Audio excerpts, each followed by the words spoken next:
Hola y bienvenidos a una nueva entrega de Tiempo de Dos. En esta ocasión, como podéis ver, no tengo fondo porque vamos a hacer una entrega muy poco habitual.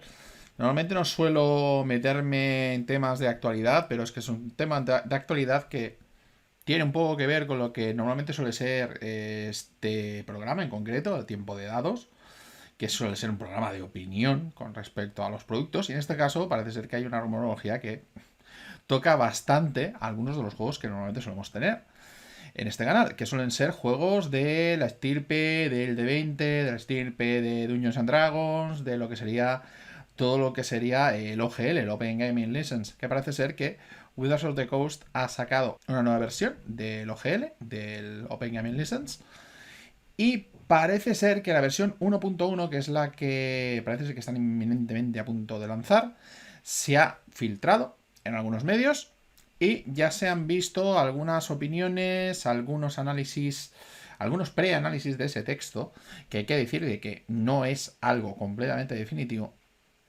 evidentemente porque nadie ha publicado íntegramente el texto, a pesar de que es un texto que se ve que es bastante largo, bastante legal.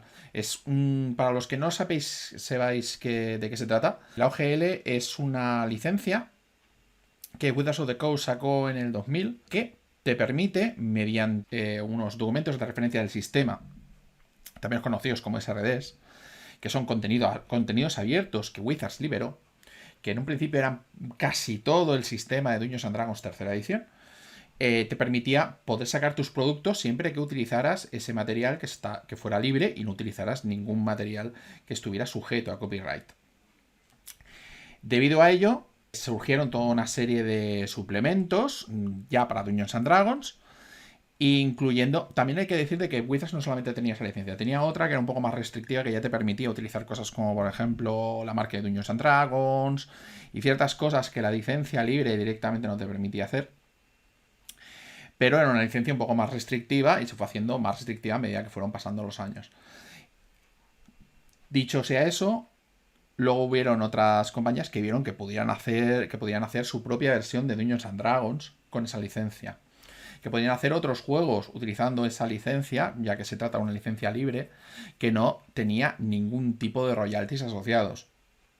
Lo único que te pedían es que tuvieras la licencia en una de las páginas del producto que tuvieras y que hicieras referencia a todo lo que era el contenido abierto que tenía el material que hubieras lanzado tú y el contenido abierto que estabas utilizando.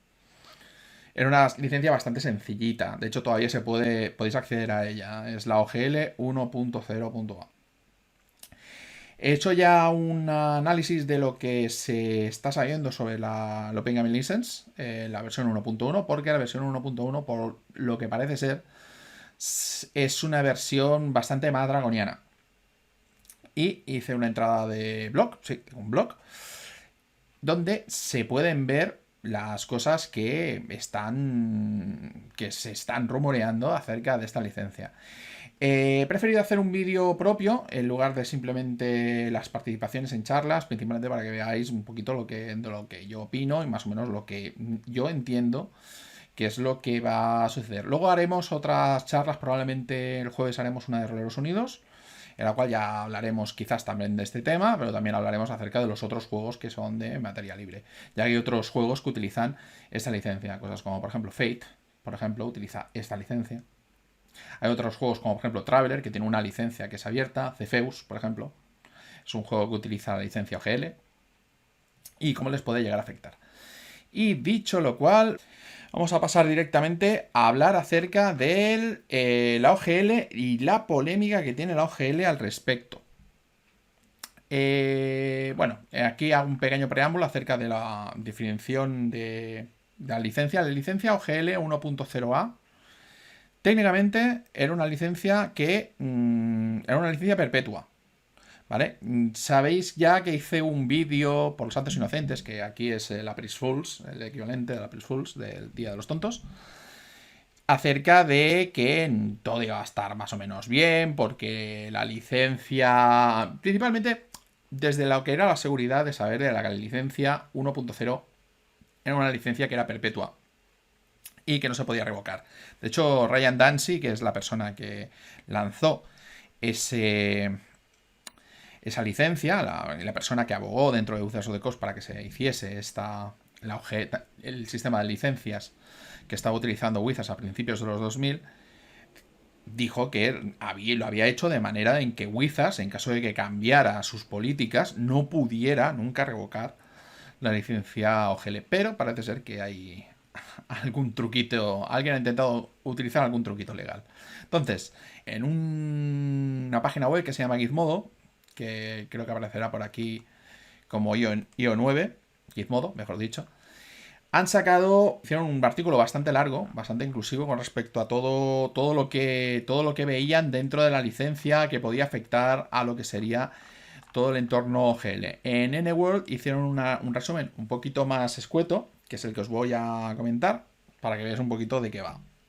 Para empezar, es bastante más larga. Bueno, mejor dicho, son 10 veces más. Prohíben los NFTs y los contenidos intolerantes. Esto es un tema que simplemente es político, es una cosa que ya le estaban pidiendo a Wizards ya a mediados de los 2000. Ya el tema de 20, por ejemplo, ya tuvo sus controversias con respecto a los contenidos que se sacaban con esa licencia. Y ya decidieron empezar a limitarla. Por eso la gente se empezó a pasar al OGL. Porque no está no solamente el tema de que intenten limitar lo que es la discriminación, sino que esto deja la puerta abierta a que te puedan quitar la licencia o que te puedan quitar el que tú puedas pagar los alquileres a fin de mes y que puedas comer. Entonces, es importante saber que si tienen una parte no definida, porque claro, tampoco es muy imprecisa en cuanto a lo que es el tema de tolerancia, te pones un poco a merced de la moralidad que pueda llegar a tener la persona que te otorga la licencia. Este es otro tema, es un melón que prefiero no abrir. Vale, aquí tenemos que solamente la licencia nueva solamente cubre impresión y PDF. Esto dicen que es una laguna. La gente de Wizards actualmente dicen que es una laguna porque no pensaban que iba a afectar tanto a temas digitales. Eso es mentira. La antigua licencia, la 1.0a, tenía cosas como audio, vídeo y cosas derivadas. Con lo cual, obviamente, eso implícitamente significa que observaba cosas como, por ejemplo, series de televisión, películas, principalmente cosas fan, siempre que no utilizaran, evidentemente, la IP de Wizards of the Coast. Y, evidentemente, los videojuegos, os digo una cosa, en los 2000 existían desde hace décadas. Así que tampoco... Y tenían videojuegos de D&D en aquella época. O sea que... Realmente eso de que no habían anticipado No, eso es mentira. Desautoriza la OGL anterior. Esta es la parte más polémica de lo que sería la OGL, la 1.1, ya que os había comentado de que la licencia en un principio establecía de que era perpetua. Ahora el tema es que el diálogo que tiene Wizards ahora mismo, más o menos tal y como parece ser que está planteado, es que te dice, sí, la licencia es perpetua, siempre que esté autorizada, y nosotros la desautorizamos. Luego ya lo veremos que en la 1.0 pone algo con respecto a las autorizaciones, que es como una especie de letra pequeña, que es como una especie de cuña que está intentando utilizar Wizards of the Coast para intentar mover el hecho de que sea esto legítimo. De forma apremiante, hay una cosa que es que han enviado, por lo que parece ser que han enviado la documentación a lo que serían partners o socios comerciales, y les han dado hasta el 13 de enero para empezar a decidir qué van a hacer con las licencias, que sería o te metes en la licencia nueva o dejas de publicar, fundamentalmente. La nueva licencia tiene otras restricciones que prohíben el hecho de otras empresas identificar su contenido de juego abierto. Esto simplemente que hasta ahora lo único que había que hacer era hacer una página, poner lo que era el contenido abierto, si querías lo podías poner en una página web y ya está. Dejabas ahí la visibilidad de la licencia solamente limitada a esa página y poco más. Y ahora lo tienes que detallar un poquito más. Derechos de autor. Esto es un poco peleagudo. Los creadores que ganen más de $750.000, que eso es una cosa que solamente vemos en Estados Unidos, evidentemente, bueno, parece ser que la gente que cobre más de $750.000 o que tenga ingresos por valor de $750.000 o más, a la que lleguen al 750.001, a partir de ese 1, o sea, a partir de ese 1 les van a cobrar 25% con respecto a esos ingresos. Evidentemente esto te pone en un riesgo de que si quieres crecer vas a tener que hacer cosas muy caras. O sea, si no, te vas a tener que limitar a cosas más pequeñitas.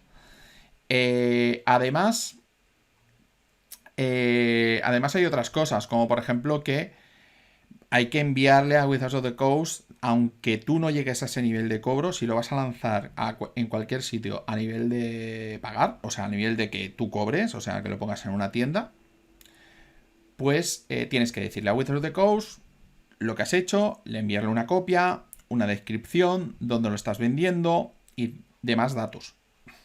O sea, es una licencia en ese aspecto bastante draconiana. También tenemos de que Kickstarter parece ser que ha llegado a un acuerdo con respecto a la gente de Wizards para que en el caso de que hagas lo que sea en Kickstarter, los royalties son solo del 20% en lugar del 25% de Wizards. Esto creo que excluye el 8% que creo que se lleva a Kickstarter. Hay un nuevo logotipo, pero esto es una cosa de branding. Y luego además hay otros canales que han puesto un adendo de un cierto detalle que tiene la licencia, que es que, por ejemplo, que usted tiene autoría en el contenido nuevo y original que haya creado. Usted está de acuerdo en darnos una licencia no exclusiva, perpetua, irrevocable a nivel mundial, sublicenciable y sin royalties para poder usar este contenido para cualquier propósito.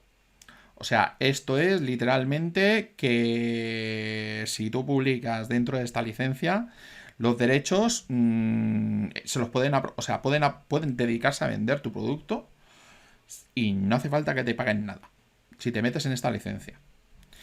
Esto literalmente, bueno, aquí hay un pequeño análisis con respecto a lo que pienso que puede pasar con esta licencia. Tened en cuenta de que no solamente se han sacado clones de D&D, sino que también hay retroclones. Esto entra dentro de retroclones.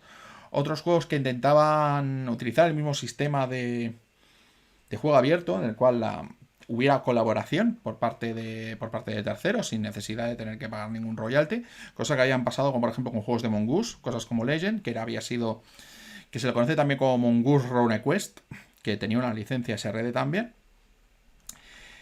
Cosas como por ejemplo Fate utilizaba licencias OGL, ahora ya no las utiliza tanto, las últimas versiones ya se salieron del sistema. De hecho es una de esas cosas que pueden pasar, que principalmente la licencia se abandone. De hecho es principalmente porque si lo que quieren hacer es hacer que te pases a esta licencia, cosa que parece ser que es lo que intentan hacer porque hay una parte de la licencia 10A que pone: puedes utilizar cualquier versión autorizada de esta licencia para copiar, modificar y distribuir cualquier contenido de juego abierto y distribuido originalmente bajo cualquier versión de esta licencia. El tema es que al desautorizar la licencia, porque está el tema de la versión autorizada, hacen que la anterior licencia sea inválida, con lo cual no se puede utilizar, porque es una licencia que tiene Wizards of the Coast metido dentro del texto. Curiosamente, antiguamente habían tenido un FAQ, una preguntas y respuestas, en el cual decían: ¿no puede Wizards of the Coast cambiar la licencia de forma de que no me guste? Sí, podría. Sin embargo, la licencia ya define en la sección 9 qué ocurrirá con el contenido que se haya distribuido previamente usando una versión anterior. Como resultado, incluso si Wizards hiciera un cambio con el que usted no estuviera de acuerdo, podría continuar usando una versión anterior aceptable a su elección. En otras palabras, no hay razón para que Wizards haga un cambio que se oponga a la comunidad de usuarios de la licencia de juego abierta, porque la comunidad ignoraría el cambio de todos modos. Y lo han hecho. Cosa que es bastante turbio. Ryan Dancy, evidentemente, comenta de que en un principio lo hizo directamente para que nunca pudiera ser eliminada del mercado por decisiones caprichosas. La versión de D&D que le gustaba, que era la que venía en el SRD. Y también hay que decir de que hay una declaración de intenciones dentro de la propia SRD 1.1, o sea, la licencia nueva, que es: la Open Gaming License siempre tuvo intención de permitir a la comunidad ayudar a hacer crecer Dungeons & Dragons y expandirlo creativamente. No se pretendía subvencionar a los grandes competidores, especialmente ahora que el PDF es con diferencia la forma de distribución más común. Que es un poco en respuesta a Hay mucha gente que piensa que esto puede ser en respuesta a una cita que se ve que estuvieron haciendo hace poco. De hecho fue en diciembre, que es que Dungeons & Dragons estaba inframonetizada. Entonces esto parece un intento de monetización, de concentrar todo lo que son los ingresos de Dungeons and Dragons directamente en las manos de Wizards of the Coast. ¿Qué diréis? Cosa lógica y normal. Sí, pero no tanto, porque ahora mismo Dungeons and Dragons en sitios como por ejemplo DMS Guild crece a través de cosas que se han hecho con la comunidad. Y de hecho en la primera época de Dungeons and Dragons quinta edición, dependieron mucho de terceros, de gente que habían crecido con la comunidad OGL. De hecho, las primeras campañas de Dungeons and Dragons quinta edición están hechas por terceros. Y de hecho es un buen sitio donde coger gente que se conozca el sistema y haya podido crecer con ese sistema. Esto es que le pone puertas al campo. Le pone puertas al campo. No solamente es que le ponga puertas al campo, sino que además no te incita a utilizar esta licencia. ¿Para qué la vas a utilizar? Es peor que todo lo que había antes. O sea, te obliga a hacer cosas que antes no tenías que hacer. Y además, está el tema de que pierdes derechos de tus obras, tienes royalties donde no había, tienes que hacer registros, Y además pueden cambiar los términos siempre que quieran, porque con 30 días de preaviso lo pueden cambiar sin problemas. Cosa que antes no podían. Y es un poco el problema, y es un poco el problema que hay. Lo que va a suceder, muy probablemente a corto plazo, si esto no cambia, es que habrá bastante gente que se saldrá de la licencia. De hecho, ya bastantes comunidades que ya no la usaban. Por ejemplo, Fate ya no lo usaba, Pelgrane ya parece ser que no lo utilizaba. Antiguamente lo utilizaba con el sistema Gonshow, ya no la usa.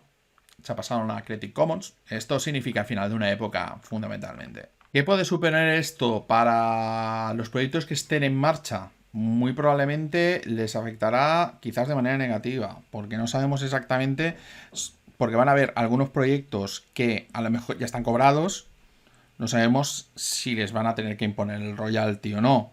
No sabemos con qué OGL van a salir, si les van a permitir estar con la licencia antigua, si van a tener que ir con la nueva. Evidentemente habrá líneas que a lo mejor se quedarán un poco cojas, porque a lo mejor, por ejemplo, El Señor de los Anillos, que van a sacar una nueva versión para quinta edición, se va a quedar a caballo, porque tened en cuenta que esto afecta ya a quinta edición de Dungeons and Dragons.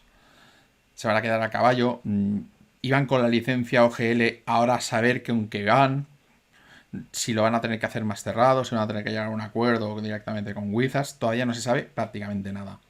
¿Qué sucederá a medio plazo? No sabemos si irán con un desmentido, que es posible, o que cambien, o sea, lo que sería la desautorización de la licencia. Y bueno, esto sería prácticamente todo.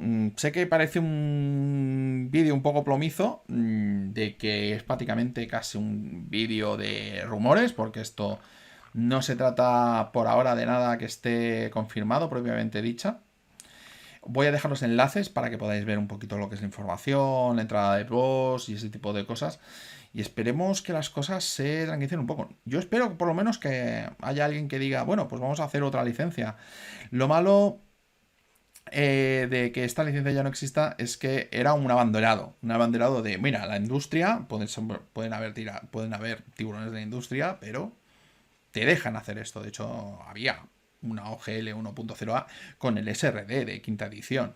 De hecho, hay juegos que han crecido con eso. Ruskir el Dragón salió de aquí.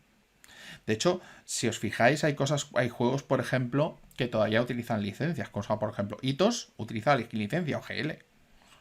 Y hay unos cuantos juegos españoles que la tienen dentro de su libro. En lo que es legislación europea, no nos tiene que preocupar, porque esto no. Porque técnicamente es que no podrían prácticamente ejercer influencia. Pero en el panorama americano, y sobre todo lo que son en juegos libres y tal, esto puede ser un poco hecatombe. No tanto quizás en aspectos USR, porque, por ejemplo, Kevin Crawford, por ejemplo, no utiliza licencia. De hecho, no utiliza ninguna licencia, utiliza USR. O sea, realmente puede ser que haya bastante gente que diga, pues nos ponemos a hacer nuestros propios juegos, puede haber un estallido, aunque pueda ser a medio o corto plazo, de juegos nuevos, eso puede estar bastante bien. Y cómo afecte a One, bueno, One será un corralito quizás un poco muy cerrado. Muchas gracias por seguirme y hasta la próxima.